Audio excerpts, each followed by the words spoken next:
وصفتنا النهارده بنص كيلو دقيق وبس. نص كيلو دقيق هتعملي فطيرة تقدري ان انت تتغدي بيها او تاكليها في الفطار او العشاء. مكونات الفطيرة دي ايه بقى؟ معلقة سكر عادية مع نص معلقة صغيرة من الملح مع 300 جرام من المية. المية بنزل عليها تدريجيا. كمية الدقيق قد ايه؟ نص كيلو دقيق. زي ما انتوا شايفين كده اهوت، انا بعجنها بسرعة عشان ايه؟ ما طولش عليكم الفيديو. حابة تحطيها في العجان مفيش اي مشكلة. بتحطي معلقة سكر كبيرة، نص معلقة صغيرة من الملح، 300 جرام من المية، عليهم نص كيلو دقيق. بنزل بالمية تدريجيا وبعجن كويس جدا. تعجني العجينة لغاية ما يبقى ملمسها ناعم. في نص العجن دي بتحطي اختياري، بتحطي معلقة زبدة او سمنة. آه المتاح عندك حطيه، دي بتدي طراوة حلوة قوي للعجين. الفطير هتكوني مجهزاله يا زبدة يا سمنة عادية يا إلا سمنة بلدي. كل ما نوع السمنة حلو كل ما يخلي الفطيرة معاكي طعمها حلو قوي.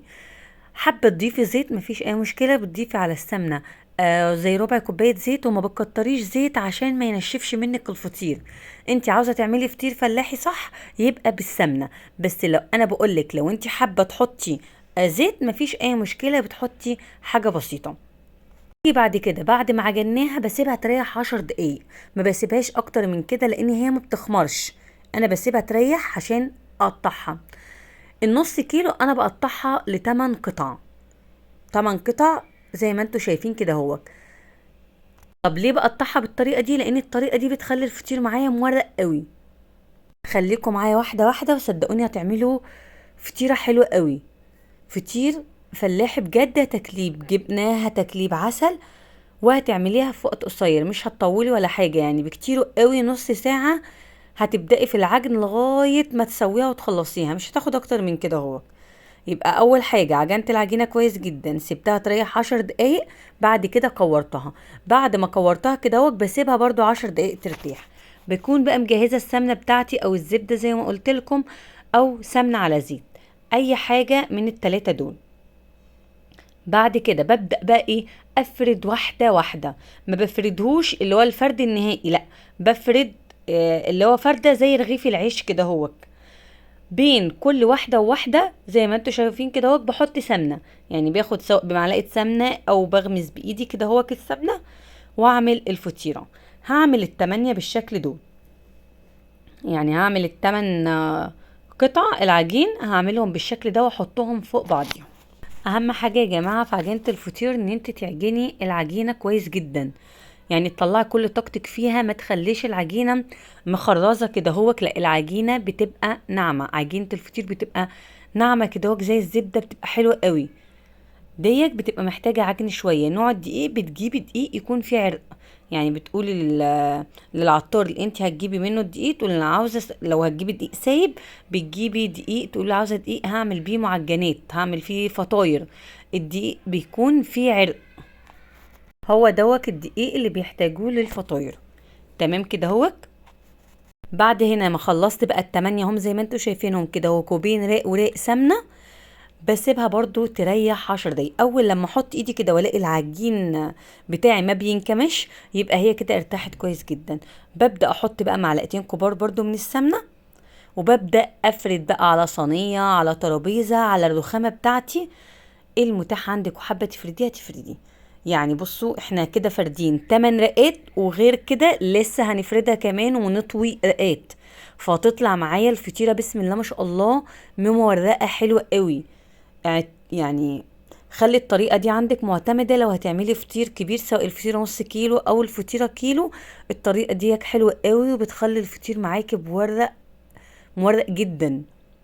لان انت بتجزئيه لقطع صغيرة بتفرديها، وبعد كده بتبططيهم فوق بعضيهم، فكده انت بططتي رقات. بعد كده بقى بنبدأ نفرد زي ما انتوا شايفين كده اهو. بالعجين بيفرد معايا بكل سهولة. ادام مريحاه كويس جدا هتبص تلاقي معايا العجينة ارتاحت. بعد كده بنطوي العجين كده اهو زي ما انتوا شايفين كده اهو. بصوا يعني بعد ما فردتها ببدأ اطويه كده اهو على الاربع اتجاهات، وبحط سمنة. هتقولوا لي انت حاطه سمنة كتير قوي، لا، هي السمنة بتاعته مظبوطة وحلوة قوي. اهم حاجة الفطير يعني سمنه. وزي ما قلت لك اهم حاجه جوده السمنه اللي في الفطير، لان دي بتطعم الفطير. بس كده الفطيره بتاعتي خلصت. هبدا بقى اعملها في الصينيه. لا خالص، بسيبها بقى حوالي ربع ساعه كده اهوت او تلت ساعه، ما بزيدش عن كده اهوت. ليه؟ عشان العجين بتاعي يرتاح حلو قوي، وابدا افرده في الصينيه بكل سهوله. بجيب بقى معلقه سمنه واحطها في الصينيه، وببدا افرد الفطيره بتاعتي. طيب لو انا جيت افردها ولقيتها العجينه بتكش معايا بترجع كده اهو، يبقى كده ما ارتاحتش كفايه، يبقى كده لازم اسيب العجين بتاعي يرتاح. تاني حاجه، ما بدخلش الفطير بتاعي في فرن بارد. هيطلع معاكي الفطير تقيل ومش يعني مش خفيف كده اهو. الفطير بيتعمل على نار عاليه، بيتعمل على فرن متسخن. قبل ما تحطيها الفرن يكون سخن كويس جدا. احط معايا الفطيره، اسخن من يعني النار تبقى عاليه من تحت. هتبص تلاقيه حمرته من تحت ومن فوق. ما خدش لون حلو قوي من فوق، بتشغلي الشوايه مفيش اي مشكله. بصوا الفطيره بسم الله ما شاء الله طالعه من فوق زي من تحت. هي هنا هو سخنه جدا، بس طبعا لازم ايه، افتحها لكم واوريها لكم. الفطير طالع معايا مورق ومنفوخ كده هو، مش اللي هو طالع تقيل معجن من جوه. لا، لا طالع مظبوط. يبقى زي ما قلت لك اهم حاجه التسويه. التسويه بيستوي على نار عاليه في الفرن، ما بيستويش على نار واطيه. لو على نار واطيه هيصمد منك ومش هيرتفع. فاهم حاجه النار بتاعته بتبقى عاليه، سواء الفرن بتاع البيت او سواء الفرن بتاع الخبيز. دي كده بتكون وصفتي النهارده. اتمنى ان هي تكون عجبتكم، وبالف هنا وشفا على قلبكم.